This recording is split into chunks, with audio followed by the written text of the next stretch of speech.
तो उस चित्त में पड़ने वाला जो प्रतिबिंब है,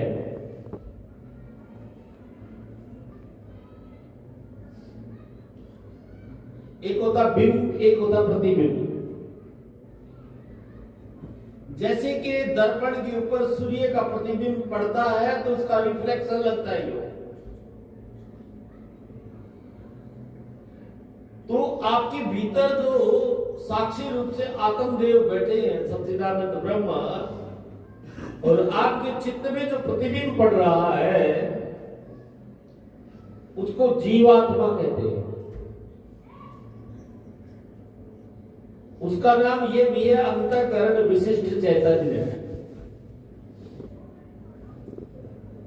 उसके अंदर जन्म जन्मांतर के बहुधा संस्कार हैं, इसको नैसर्गिक कहा। पूर्व जन्मों के जितने सारे संस्कार हैं वो ले हुए वहां बैठा है, और वही अपने आप को शरीर मानता है। मैं शरीर हूं, ये मेरा है।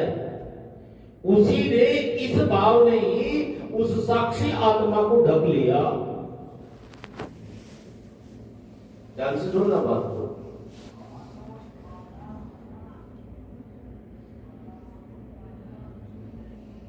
और जब चित्त शुद्ध होता है तो गलती अपने आप ही पकड़ में आती है।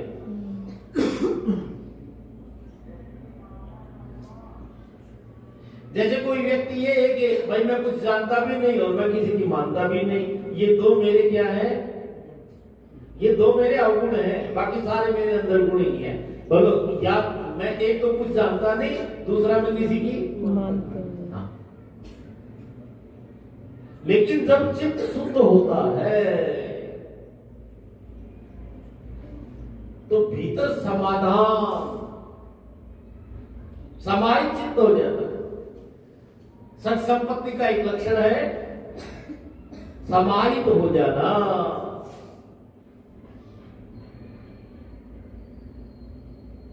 तो वो समाहित कैसे होगा ये बताने जा रहे हैं। वो आवरण का भंग कैसे होगा। अंतःकरण में माया की जो दुर्शक्ति बताई थी, एक विक्षेप और एक आवरण है। विक्षेप शक्ति से सारा संसार उत्पन्न हुआ। इस संसार को न मिटाया जा सकता है न हटाया जा सकता है, इसका बाध किया जा सकता है। उसको शास्त्रीय भाषा में बाध कहते, बाध समानाधिकरण। चलो वो शास्त्रीय प्रक्रिया है, लेकिन ये समझो कि यहाँ आवरण कैसे हटेगा। यानी कि जो हमारे भीतर बैठा हुआ सच्चिदानंद स्वरूप परमात्मा है, इस मैं शरीर हूं, ये शरीर मेरा है, ये अज्ञानात्मक अध्यासात्मक जो आवरण है, इस आवरण का भंग कैसे होगा, ये आवरण कैसे हट जाएगा और आप अपने आप को जैसे आप हो वैसे स्वीकार कर लोगे। जैसे गोपी ने स्वीकार कर लिया कि मैं ही कृष्ण हूं।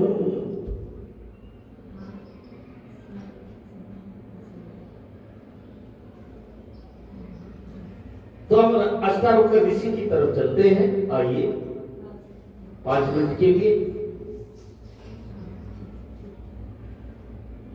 ज्यादा समय नहीं है जनक जी के पास में।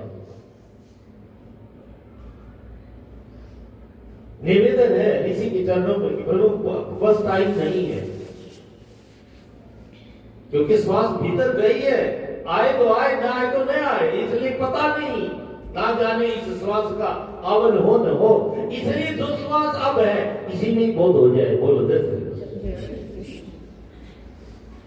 टाइम एंड टाइम पे for love this time is very short. Time है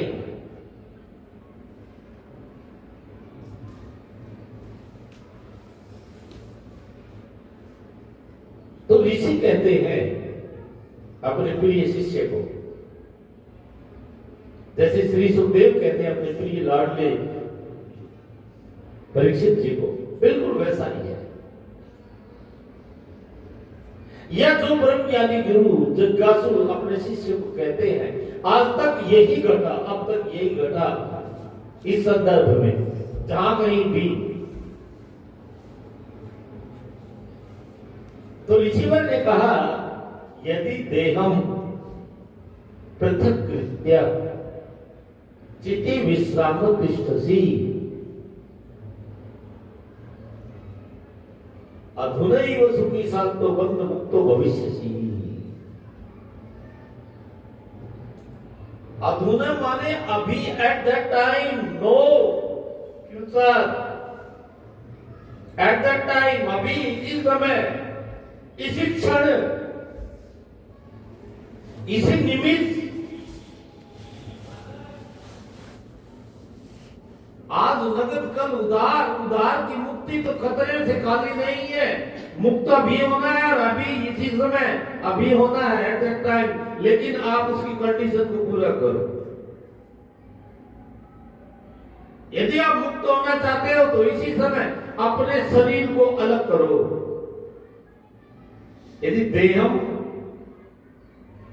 यदि आप मुक्ति चाहते हो तो ये करो पहले। देहम पृथक कृत्वा, पृथ्वी नहीं, जल भी नहीं, न यज्ञ तू नहीं है, पवन आकाश भी तू है नहीं, तू नित्य है चैतन्य घन। इन पांचों का साक्षी सदा निर्लेप है, तू सर्वोपरि अशांत शीतल देश में हो जा अजरे, हो जा। पंचभूतों का तन विस्तारा, तू तो दृष्टा है जानने हारा। रहता घट घट में तेरा निवास है, ये बना है, शरीर बना है। जो वस्तु बनती हो परमात्मा हो ही नहीं सकती, नो जगत। इसलिए यहां से तो बात को खत्म करो। ये शरीर तो परमात्मा हो ही नहीं सकता है। इसलिए तुम्हारे जोड़ने से क्या होगा? इसको यदि तुम अपनी मैं के साथ इस शरीर को जोड़ भी लोगे तो क्या होगा? उल्लू के कहने से क्या सूर्य का अस्तित्व खत्म हो जाता है? नहीं होगा। इसमें तुम्हारा ही नुकसान होने वाला है। इसीलिए अपने शरीर से अपनी मैं को अलग करो। शरीर से आपकी मैं को चित्त नहीं अलग होने देता, क्योंकि चित्त चंचल है, क्योंकि चित्त अनंत जन्मों के संस्कारों की धरोहर है, पिटोरी है, पुण्य।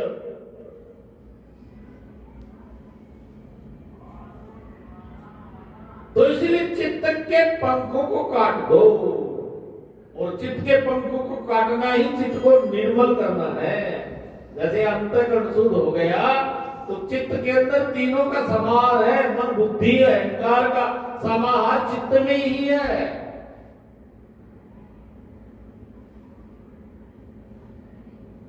आप ये समझ लो, कबीरा मन निर्मल भया जो गंगा का नीर, और पीछे पीछे हरि पीरे तो कहत कबीर, चित्त निर्मल हो गया। चित्त निर्मल होते ही चित्त रुक जाएगा। चित्ते विश्राम तिष्ठसि, यानी विश्राम को प्राप्त हो जाए, रुक जाए। अच्छा, इस संदर्भ में एक बात आपको थोड़ा सा जल्दी से बता देते हैं। जागृत में पूरा अंतःकरण रहता, मन बुद्धि चित्त और अहंकार। स्वप्न में आपकी बुद्धि दसों इंद्रियों के सहित मन में समाहित हो जाती है। स्वप्न में बुद्धि नहीं रहती, मन रहता है। और सुषुप्ति में आपका अहंकार रहता है, अहंकार नहीं सोता। और योग की समाधि में, अष्टांग योग की समाधि में आपका चित्त लय होके रहता है, लेकिन रहता वहां कर्ता बना रहता है। कर्ता अनिति बन रहते हैं, वहां कर्तृत्व भाव खत्म नहीं होता, लय होके रहता है। वो चित्त जिसमें कर्तृत्व का अभिमान है, निर्मल तो हो गया, लेकिन उसमें क्या है? कर्तृत्व का अभिमान है। कर्तृत्व के अभिमान का सर्व से है दूरसा, नहीं जानता है आप अपने आप को भवपास से इसमें फंसा। कर्ता ने दूसरी काल में श्रद्धा सदा का मान कर बिगड़ी से हो जा अजर, हो जा अमर। इसलिए गुरु जी ने कहा दो पक्षी हैं इस पेट के ऊपर, अंतःकरण के ऊपर, एक साक्षी और एक जीवात्मा। एक जीवात्मा जो अपने आप को कर्ता मानता है, उसी का नाम चित्त है, उसी का नाम अहम है, उसी का नाम जीवात्मा है। और एक वहां साक्षी बैठा है, साक्षी चेता केवल निर्गुणस्य है। तो आप करता नहीं हो, आप कर्तृत्व के साक्षी हो। आप कर्तृत्व के क्या हो? साक्षी हो। साक्षी चेता केवल निर्गुणस्य, क्रिया प्रकृति में ही होती है। गुणे गुणेषु वर्तन्ते, क्रिया आश्रयतम द्रवत्तम। क्रिया का आश्रय द्रव्य है, प्रकृति है। क्रिया प्रकृति में ही होगी। साक्षी निष्क्रिय है, चेता चेतन है, निष्क्रिय है, शांतम शाश्वतम व्योमातीतम। इसलिए आप प्रत्येक क्रिया के साक्षी हो जाओ, ये कह रही है ऋषि अष्टावक्र। चिति विश्राम,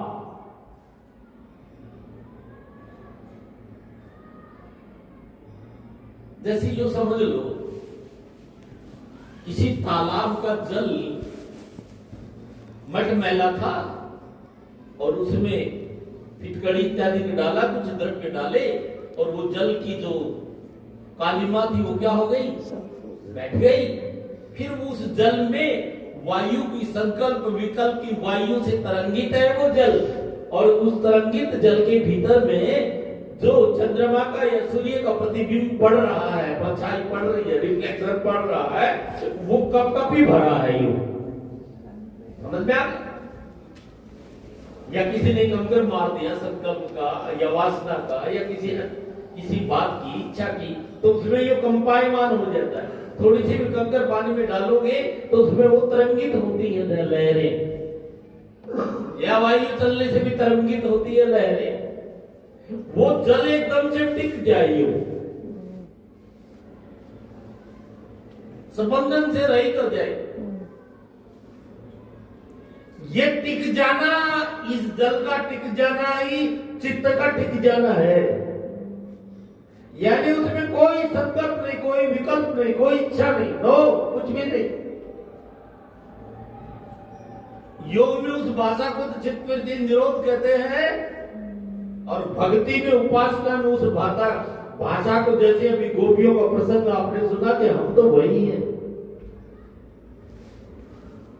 यानी अंतःकरण शुद्ध हो गया। तरंग जब हट जाएंगी तो जीवत्व भाव अपने आप ही खत्म हो जाएगा, और फिर साक्षी को देखना नहीं पड़ता, वो तो वहां है ही। देखोगे किससे? स्वानुभूते को माना यार, देखना तो बेवकूफी है, वो वहां है ही। वो अपनी अनुभूति से वहां उसका अनुभव हो जाएगा। स्वानुभूते को मानाए नमः शांताय तेज से, ऐसा आपका तेज है, ऐसा आपका आनंद है, और उसी को ब्रह्म कहते हैं। एक ब्रह्म का ध्यान किया करे, छोड़ दूसरी आशा। एक ब्रह्म का ध्यान किया कर, छोड़ दूसरी आशा। आपका कोई भी प्रियतन परमात्मा से जुदाई की तरफ ले जाता है। जैसे ये समझो बाह्य प्रियतन, भीतर की यात्रा को से अलावा बाह्य का कोई भी आपका प्रियतन है, जिस प्रियतन में आपका कर्तृत्व बना रहता है, कर्ता भाव बना रहता है, वो प्रियतन को हमारे वेदांत शास्त्र में ब्रह्म सूत्रकार ने, हमारे आचार्यों ने उसको बाह्य साधन में गिनती की है।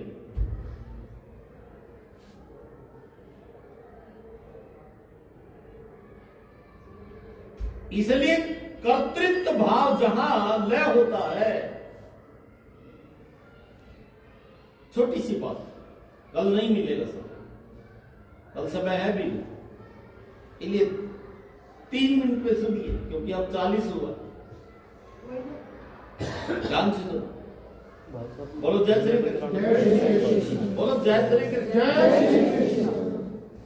ध्यान से सुनो, सीरियस होके सुनो।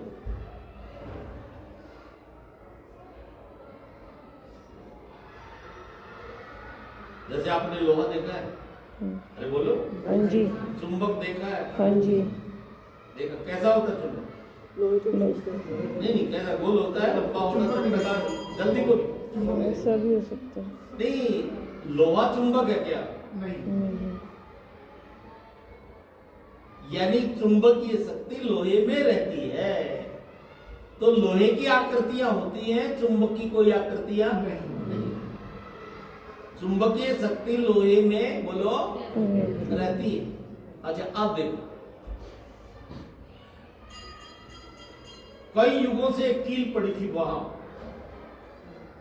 लोहे की, ठीक है, जड़ है वही पड़ी,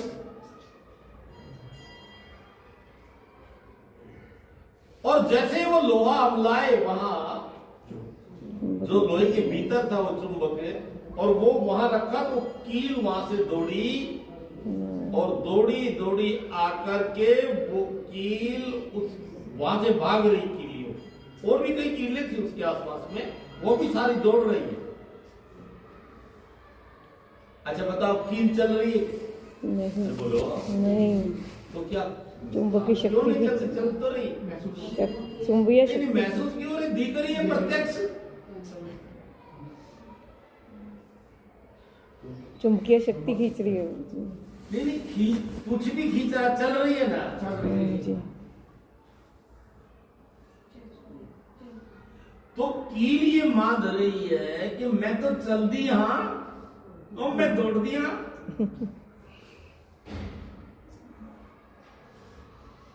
है कि नहीं? तो कील ने जो अपने भीतर कर्तृत्व का, क्रिया का अध्याय कर लिया, चलने का अभिमान कर लिया, कील ने कर लिया ना, मैं दौड़ रही हूं, और मैं तन्नू की जाना, मैं दौड़ रही हूं, कील कह रही है। वो पास में पड़ी हुई 3 फीट दूर पड़ी हुई एक सहेली को कह रही है, आसिफ मैं चल रही हूं।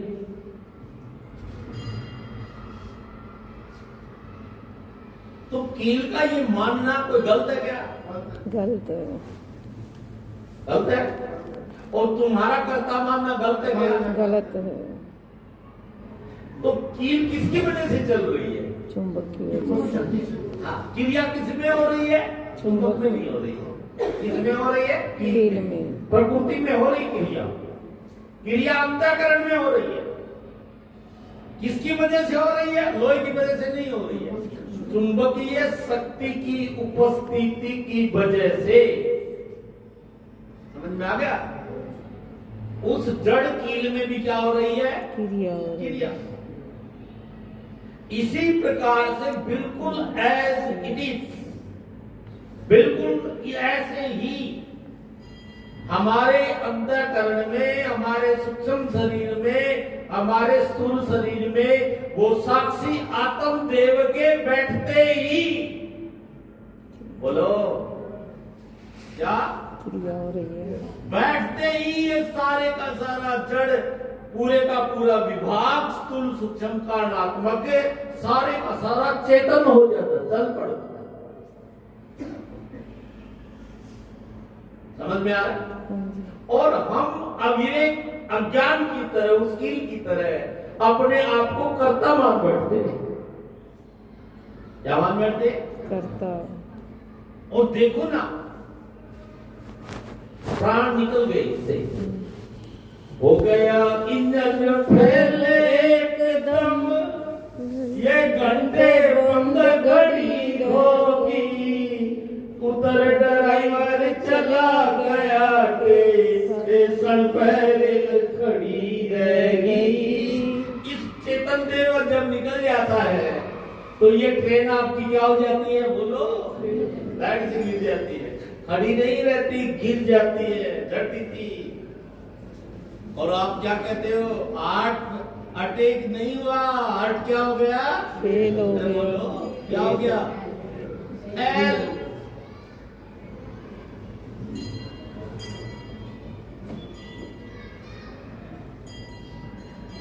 आर्ट फेल हो गया।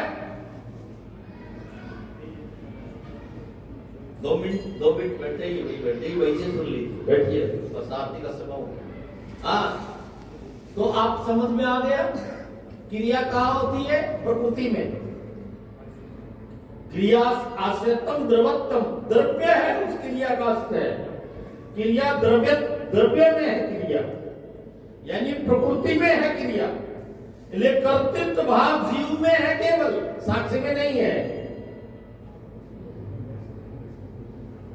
और आप ना चित्त नहीं हो, चित्त के साक्षी हो, अहम के साक्षी हो आप।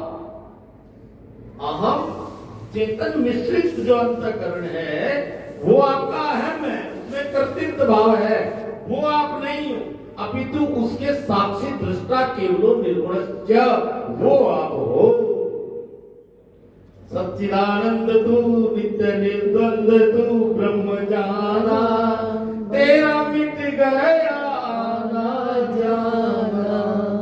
सच्चिदानंद तू नित्य निर्द्वंद तू ब्रह्म जाना, तेरा मिट गया आना जाना।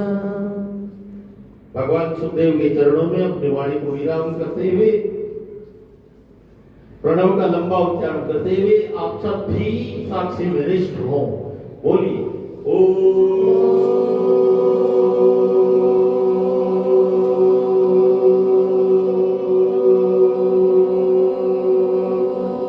साक्षी चेता केवलो निर्गुणश्चाहम्।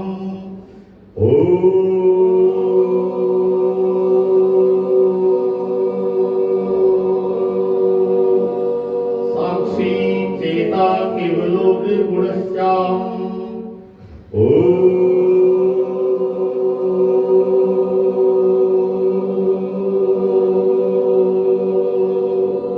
साक्षी चेता केवलो निर्गुणश्चाहम्। अहमेवास्म्यग्रेण यद्यत् सत्परं पश्चादहं यदैतद्योऽशिष्यते सोऽस्म्यहम्। हृदये प्रतीयेते न प्रतीयेते चात्मनि तद्विद्यात्मनो माया यथा भासो यथा तमः। यथा महन्ति भूतानि भूतेषु अचञ्चलोपविष्टानि अपविष्टानि तथा तेषु न तेषु एकादेव जिज्ञासं तत्र जिज्ञासुमात्मनः व्यतिरेकाभ्यां यत् स्यात् सर्वत्र सर्वदा। श्री कृष्णार्पणमस्तु। शान्ति शान्ति शान्ति। चन्द्रमा मनसो जातचक्षुः सूर्यो अजायत रुद्राद्वायुः प्राणश्च मुखादग्निर्जायते।